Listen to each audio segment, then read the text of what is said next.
We flew by it at a speed of about 27,000 miles per hour, and the spacecraft was slightly below the comet in the sunplane.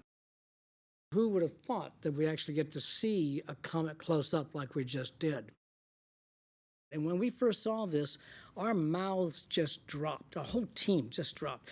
Because we could begin to see, if you look very close to the nucleus, you can see things that are slowly moving, but then as you go farther away, they're really migrating. To me, this whole thing looks like a snow globe that you're just simply shaking and watching it fly.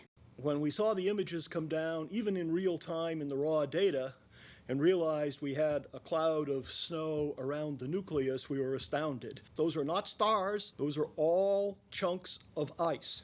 We think the biggest ones are at least the size of a golf ball and possibly up to the size of a basketball. They're akin more to maybe a dandelion. So what that means is that the snowballs are not what we might have thought to begin with. We're not seeing softballs or even ice cubes. What we're seeing are fluffy aggregates of very small pieces of ice.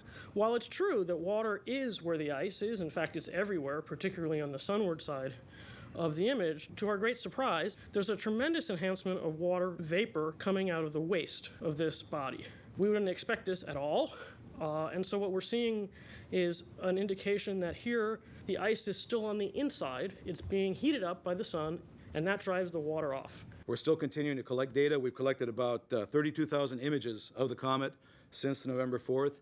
We continue to look at it about every 2 minutes and acquire data, returning over 3,000 images a day of data. By the time we're all finished with this science mission, around Thanksgiving is our last imaging session, we will return about 120,000 images of the comet, and that represents about 22 gigabytes of data.